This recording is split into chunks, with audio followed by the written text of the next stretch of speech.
Assalamualaikum warahmatullahi wabarakatuh.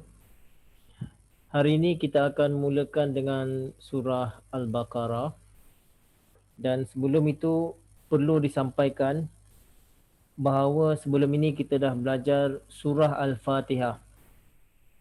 Di situ dikatakan Ummul Kitab, maknanya dia adalah punca atau pusat daripada ayat-ayat daripada Al-Quran ini.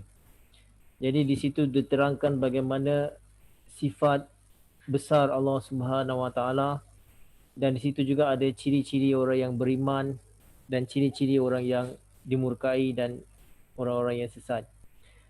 Dan lanjutan daripada itu, ini disambung dengan surah Al-Baqarah. Jadi penjelasan semuanya itu tadi ada di sini di dalam surah Al-Baqarah. Malah bukan saja surah Al-Baqarah. Menurut Abdullah ibnu Mas'ud mengatakan, Rasul berkata, kalau aku tulis surah Al-Fatihah, maknanya aku akan tulis pada setiap awal surah. Jadi setiap surah ada kaitannya dengan surah Al-Fatihah sebenarnya. Jadi termasuklah surah Al-Baqarah ada kaitannya juga dengan surah Al-Fatihah. Surah Al-Fatihah terkait rapat dengan setiap surah. Jadi semua penjelasan daripada surah Al-Fatihah dengan surah-surah yang lain itu sangat berkait rapat. Dan sekali lagi, surah Al-Baqarah juga akan dimulakan dengan Bismillahirrahmanirrahim. Saya dah sampaikan itu hari, terjemahannya Bismillahirrahmanirrahim sama juga. Bismillah ni, kita kata boleh banyak maksudnya. Kita boleh katakan aku baca dengan nama Allah, aku mengkaji dengan nama Allah Ta'ala, aku mohon perlindungan dengan nama Allah Ta'ala, aku membuat perhitungan dengan nama Allah Ta'ala, macam-macam. Aku membuat kajian sejarah dengan nama Allah Ta'ala, aku membuat kajian saintifik dengan Allah SWT, dan banyak Al-Fatihah ni. Dan kadang-kadang setiap surah tu berlainan-lainan dia punya karangan isi dalamnya. Jadi dengan Bismillah ini kita boleh gabungkan dengan setiap surah itu. Of course, sekali lagi dengan Ar-Rahman Ar-Rahim. Jadi ini kurnia berkat Allah SWT berikan dengan sifat Rahman, dan kalau kita betul-betul menghargainya, mengkajinya dengan betul, menjalankannya dengan betul, kemudian kita dapat lagi daripada Allah SWT dengan sifat Rahim.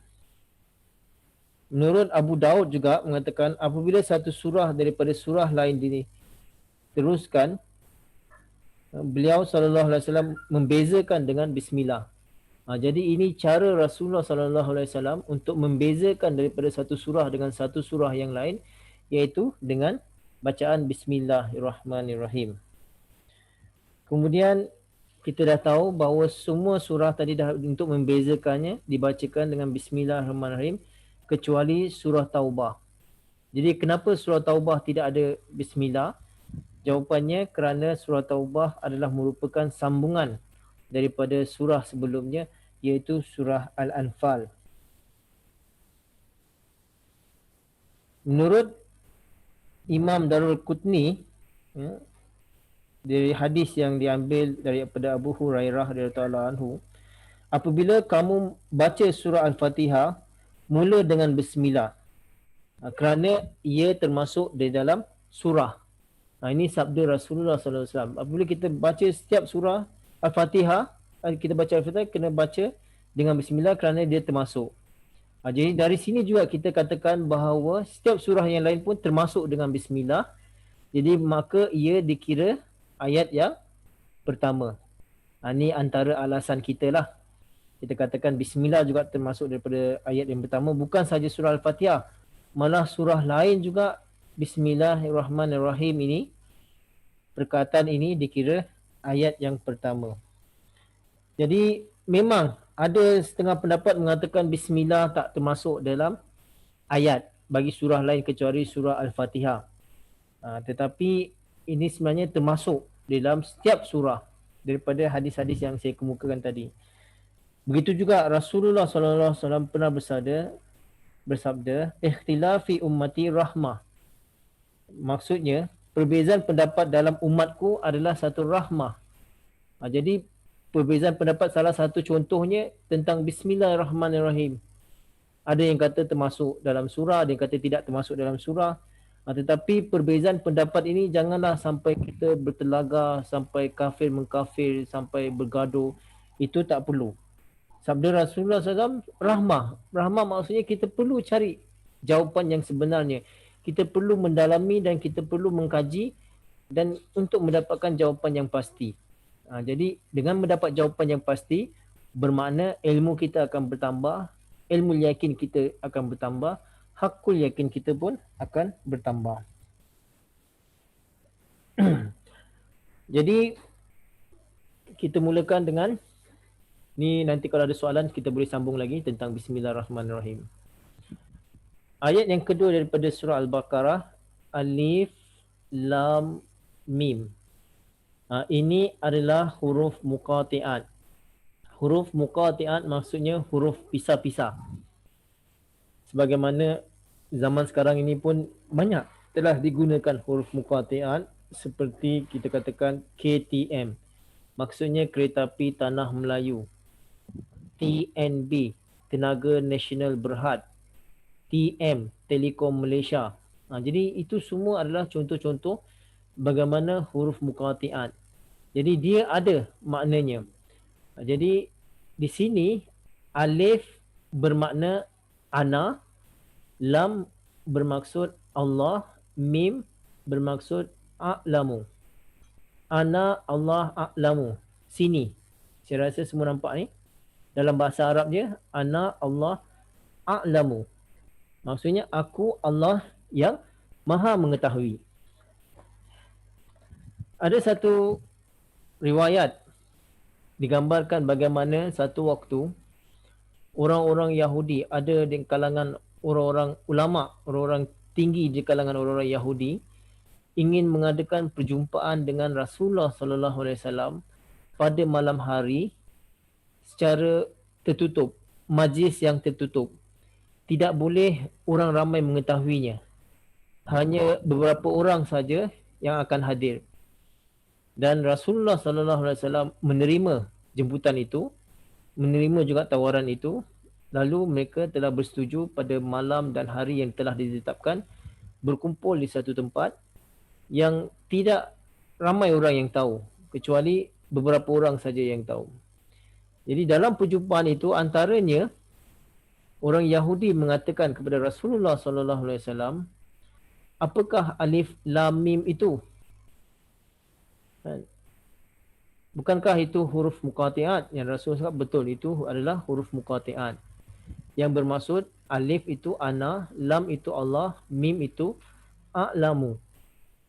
Kemudian mereka mengatakan, bukankah alif lam mim ini juga mewakili nombor? Dan Rasulullah SAW mengiyakan saja. Jadi orang Yahudi pun setiap huruf ini ada mewakili nombornya. Jadi saya dah bagi tahu sebelum ni, saya tak mendalami tentang nombor-nombor ni, tapi nanti tuan-tuan dan puan-puan boleh kaji sendiri. Memang ada nombornya di sini. Jadi pendekkan cerita, apabila mereka dalam perjalanan pulang di kalangan orang-orang Yahudi ni, mereka berkata, bagaimana pendapat tuan-tuan mengenai Muhammad? Jadi antara mereka yang mengatakan malaikat Jibril alaihissalam yang pernah turun kepada Nabi Musa alaihissalam, kami rasa malaikat Jibril yang sama telah turun kepada Muhammad. Jadi apa pendapat bicara tuan-tuan? Jadi mereka mengatakan sedaya mampu kita, kita tolak. Jangan kita terima. Kalau kita terima nanti ramai orang-orang Yahudi akan memeluk agama Islam. Jadi inilah sejarah bagaimana kita dapat tahu bahawa alif lam mim ini adalah huruf muqati'at yang mempunyai makna di dalamnya. Okay.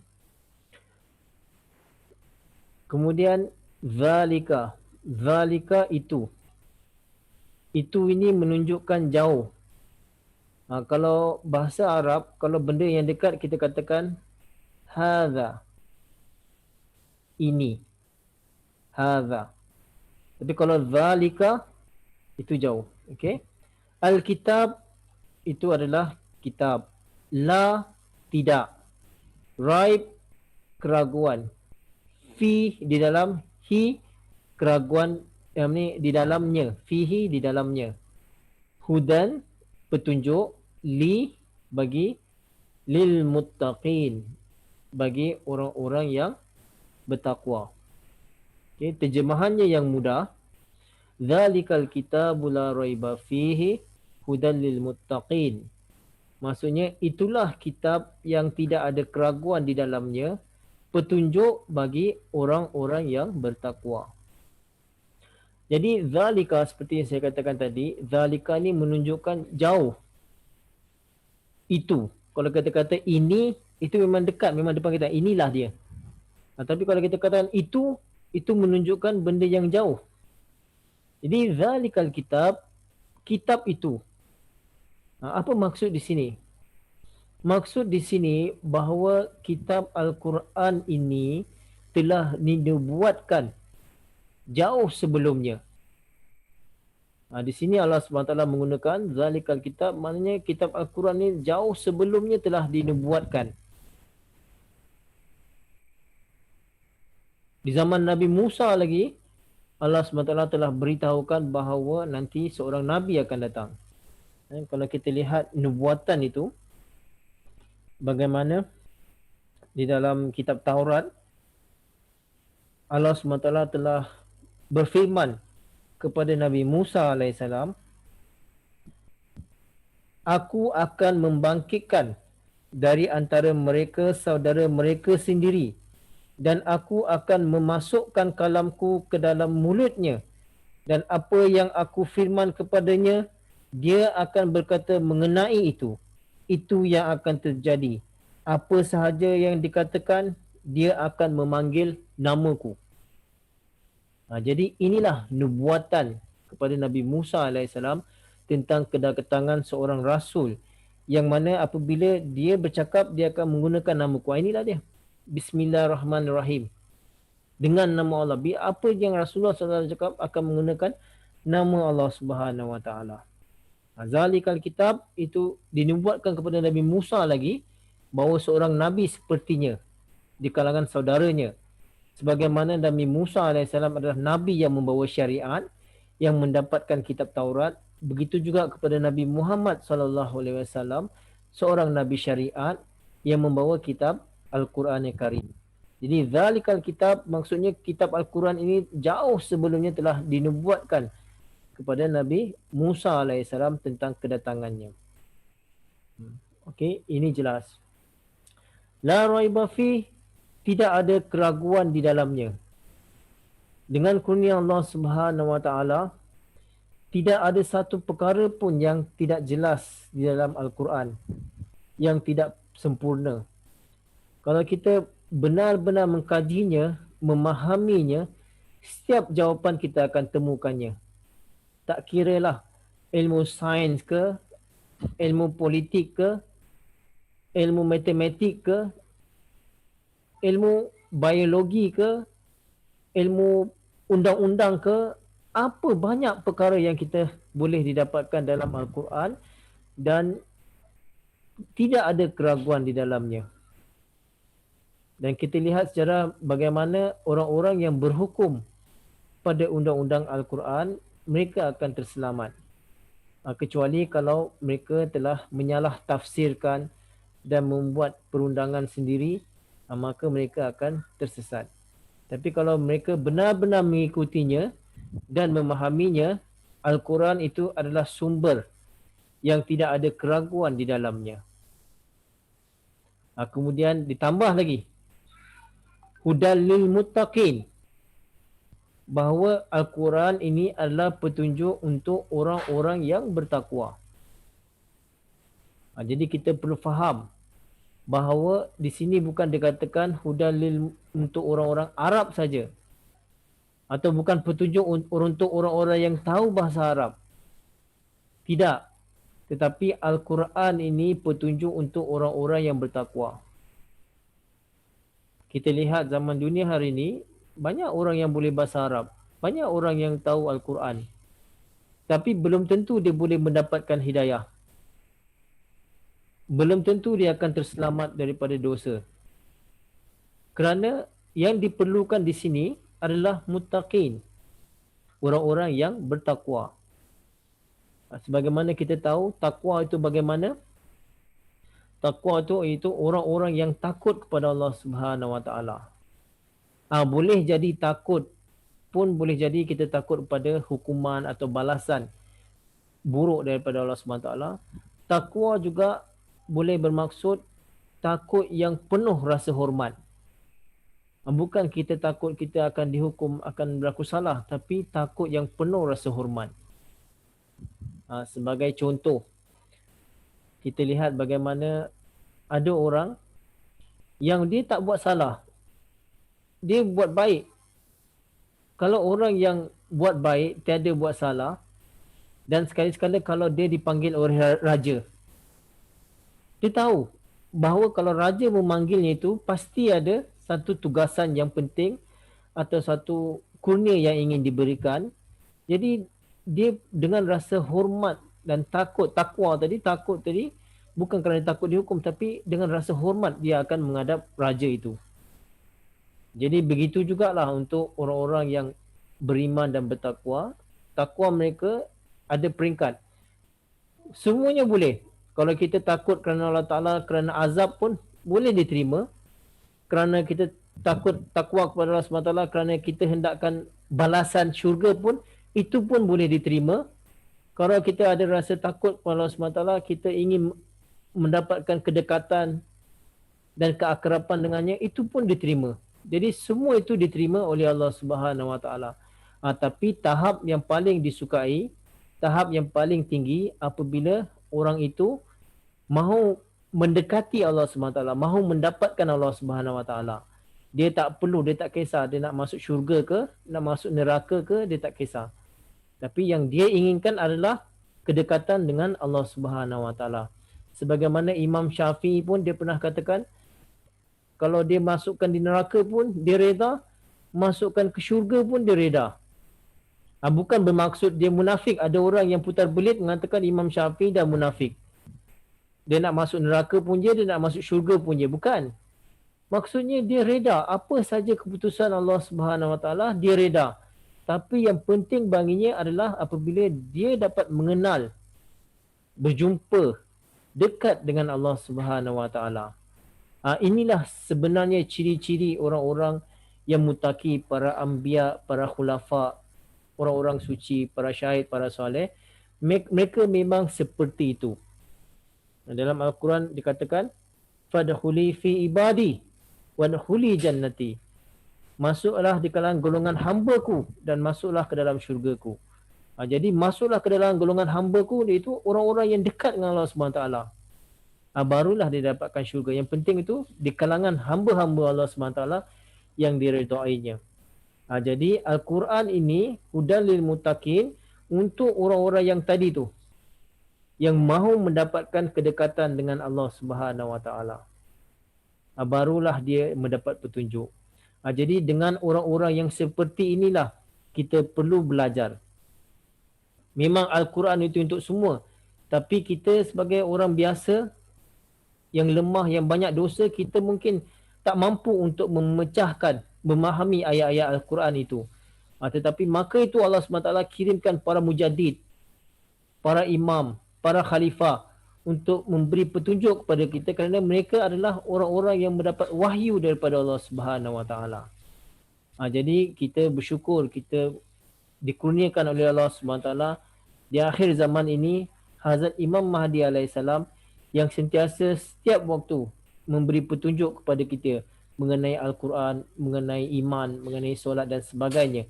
Dan kita selalu mendapat bimbingannya kalau kita mau mencari untuk mendapatkan bimbingan itu. Banyak buku-buku jemaah dan kita jangan terlepas daripada berkat-berkat itu. Saya harap okey untuk ini. Ayat seterusnya. Tadi digambarkan bagaimana orang-orang yang mutaki. Orang-orang yang mutaki itu bagaimana?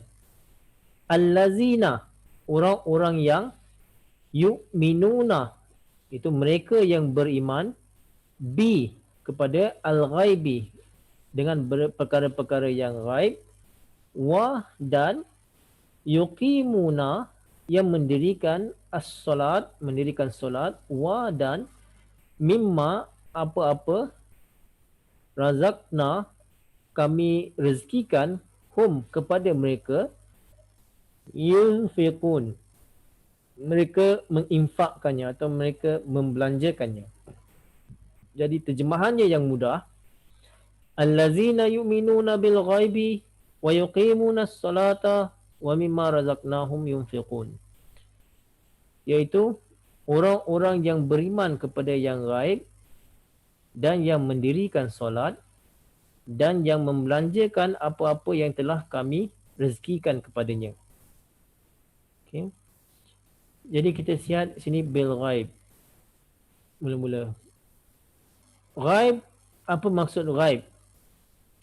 Ghaib itu maksudnya benda yang kita tidak nampak dengan mata kasar kita. Dia tersembunyi, kita tak tahu. Jadi ianya luas. Perkara Allah SWT itu pun ghaib. Para malaikat pun ghaib. Syurga dan neraka pun ghaib. Kita tak pernah nampak lagi. Dan inilah kita, tapi kita beriman. Walaupun benda ini ghaib, tapi kita beriman kepadanya. Macam Allah SWT, kita tak nampak. Tapi kita diajar berulang-ulang kali bahawa Allah itu wujud. Dan kita tak nampak Allah SWT, tapi kita boleh merasakan bagaimana sifat Allah SWT. Saya tak nak pergi jauh, saya nak bincangkan tentang sifat Allah SWT sahaja. Memang Allah SWT itu kita tak nampak dengan mata kasar. Bukan saja kita, para anbiya pun mereka tidak nampak secara kasar Allah SWT. Kecuali mereka boleh melihat dengan mata rohani mereka. Dalam Al-Quran digambarkan bagaimana Nabi Musa AS pernah meminta setelah dia merasakan betapa Allah SWT itu berkuasa. Allah SWT itu pengasih dan penyayang. Allah SWT itu adalah penolongnya. Allah SWT telah memberikan kurnia yang banyak kepadanya. Jadi sampai satu tahap dia kata dia ingin melihat Allah SWT. Allah Ta'ala itu bagaimana yang telah berikan banyak kurnia kepadanya. Apa jawab Allah SWT? Lantarani. Sekali-kali kamu tidak akan dapat melihatku. Maksudnya melihat secara kasar. Sebab Allah SWT itu adalah perkara ghaib.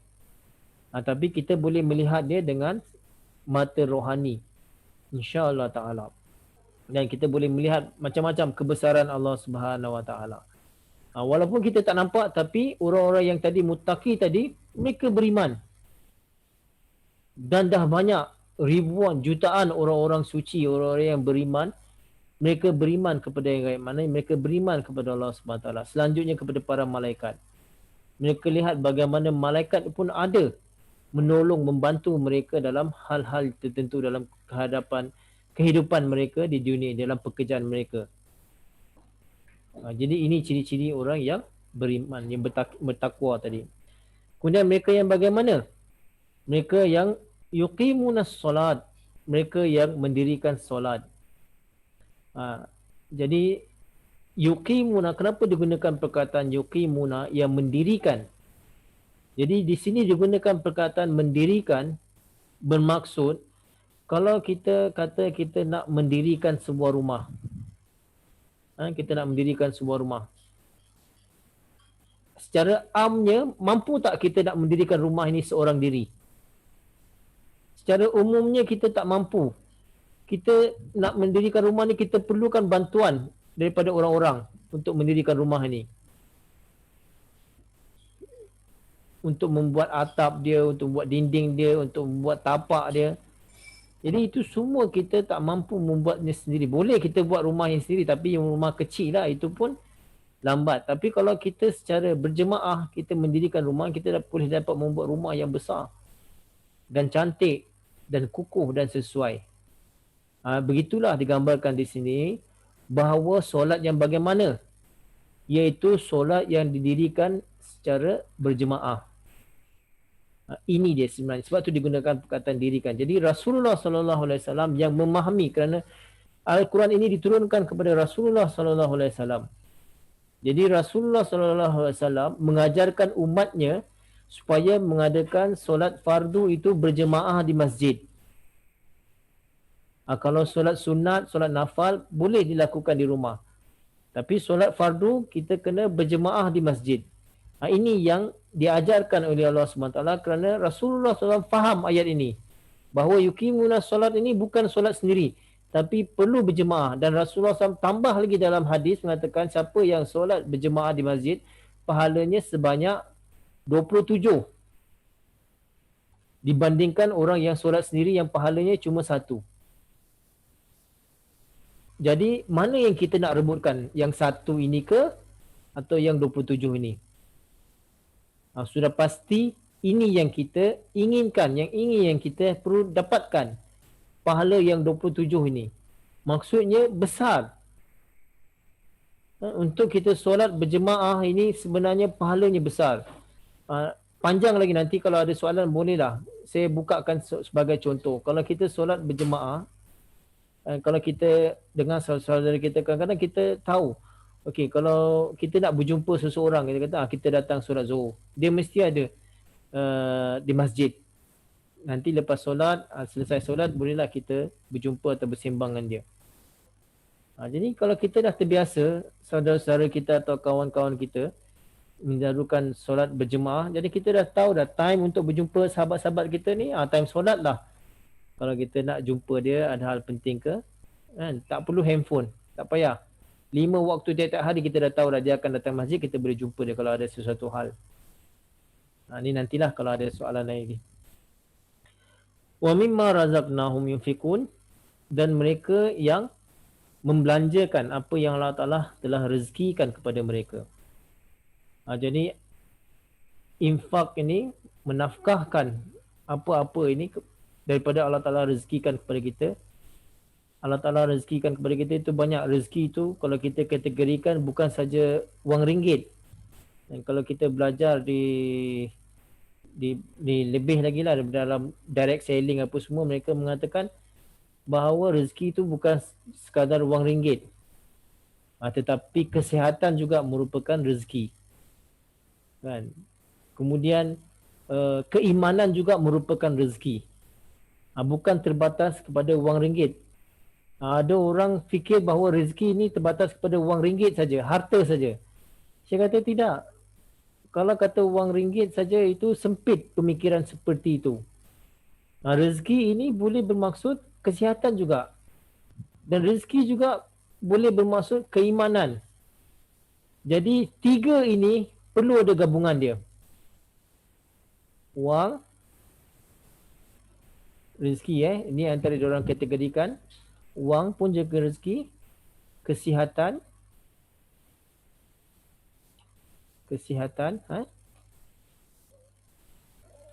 dengan iman. Okeylah, kalau kita ada wang banyak tapi kita tak ada tak sihat, kemudian iman pun tak ada, berbahagia tak kita hidup di dunia seperti ini? Tidak, kan? Sama juga kalau kita ada kesihatan kita ada, kita mampu, kita boleh berjalan, boleh berjari, boleh makan apa saja, tapi kita tak ada wang, kita tak ada iman, berbahagia tak orang yang seperti itu? Tidak. Begitu juga kalau katalah kita ada wang, kita ada kesihatan, tapi kita tak ada iman. Wang itu mungkin kita membazirkan, kesihatan itu mungkin kita akan sia-siakan. Kemudian kalaulah kita kata kita ada iman, tapi kita tak sihat, kita tak ada wang, boleh tak? Tak boleh juga. Jadi semua ini perlu ada gabungan dia, wang, kesihatan, iman. Kalau kita ada 3 ini, maka kita adalah orang yang paling bertuah di dunia ini. Sebagaimana Hazrat Abu Bakar radhiyallahu anhu, Hazrat Uthman radhiyallahu anhu. Mereka ada wang, mereka ada kesihatan, mereka ada iman. Dan Rasulullah SAW pernah juga mengatakan bahawa orang-orang yang beriman itu yang sihat, yang mampu menjaga, melaksanakan tugas-tugas jemaat, melaksanakan tugas-tugas Islam, itu yang terbaik di kalangan orang-orang yang beriman. Bukan orang beriman saja, tapi orang beriman yang sihat. Kalau kita beriman, kita sihat, kita ada wang, ni lagi orang-orang yang seperti itu lagi hebat. Pernah orang-orang miskin yang kurang berada mengadu kepada Rasulullah SAW. Dia katakan, ya Rasulullah, kami beriman, kami ada kesihatan juga, tapi kami tak boleh membelanjakan di jalan Allah Subhanahu Wa Taala dibandingkan dengan sahabat-sahabat yang lain. Mereka beriman, mereka sihat, tapi mereka ada wang untuk membelanjakan di jalan Allah Subhanahu Wa Taala, tapi kami tak mampu. Jadi Rasulullah SAW mengajarkan, kalau begitu, kamu amalkan setiap lepas solat, baca Subhanallah 33 kali, Alhamdulillah 33 kali, kemudian Allahu Akbar 34 kali. Amalkan baca ni setiap solat. Jadi orang-orang ni, sahabat ni pun bacalah, amalkan. Kemudian bila sahabat-sahabat yang tadi, yang ada wang tadi pun, mereka pun dengar apa mereka baca ni, mereka tanya. Dan dapat tahu mereka, ilmu ini mereka dapatkan daripada Rasulullah SAW. Bahawa Rasulullah SAW ajarkan seperti ini selepas solat. Jadi orang-orang yang tadi, yang ada wang tadi pun, yang ada harta tadi pun, mereka juga mengamalkan. Jadi sahabat-sahabat yang kurang kemampuan tadi datang mengadu dengan Rasulullah. Ya Rasulullah, habislah kami. Yang Rasulullah SAW ajarkan baca Subhanallah, Alhamdulillah, Allahu Akbar itu kepada kami. Orang-orang yang kaya itu pun amalkan.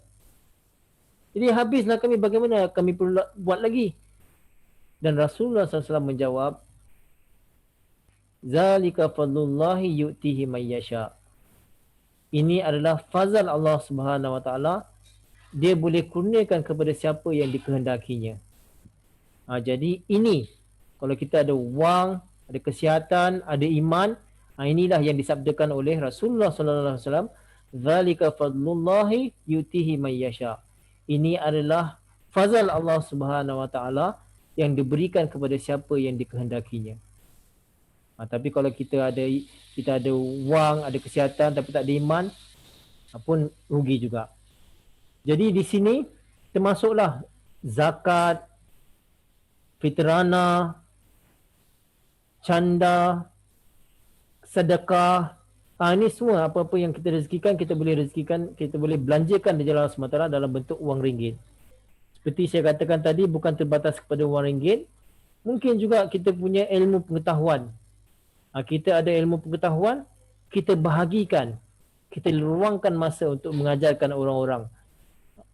Ini pun juga. Ataupun kita ada kemahiran.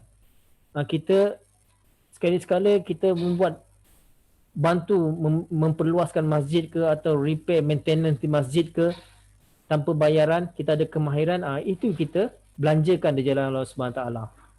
Jadi boleh pelbagai. Sama ada kemahiran kita ke, sama ada ilmu pengetahuan kita ke, sama ada wang ringgit kita ke, jadi kita boleh membelanjakan di jalan Allah Subhanahu Wa Taala. Dan alhamdulillah di dalam jemaat kita ada skim Skim Waqfino. Jadi orang-orang yang wakaf ini, kalau dia mahir dari segi ekonomi, dia boleh cuba membangunkan ekonomi jemaat. Kalau dia ada kemahiran dalam guaman, jadi dia boleh mendefend jemaat, menolong jemaat kalau kita dihadapkan ke mahkamah. Dan kalau kita ada ilmu kedoktoran, kita boleh bantu jemaat dengan menjadi doktor-doktor di hospital-hospital yang jemaat buka. Dengan bayaran yang tidak samalah di luar sana. Mungkin bayaran yang sesuai, yang mengikut kemampuan jemaat. Jadi ini semua, skim Waqfino itu memang sangat luar biasa, dan skim Waqfino itu di sinilah keluarnya. Daripada razaqnahum yunfiqun. Sekian sekali lagi. Assalamualaikum warahmatullahi wabarakatuh.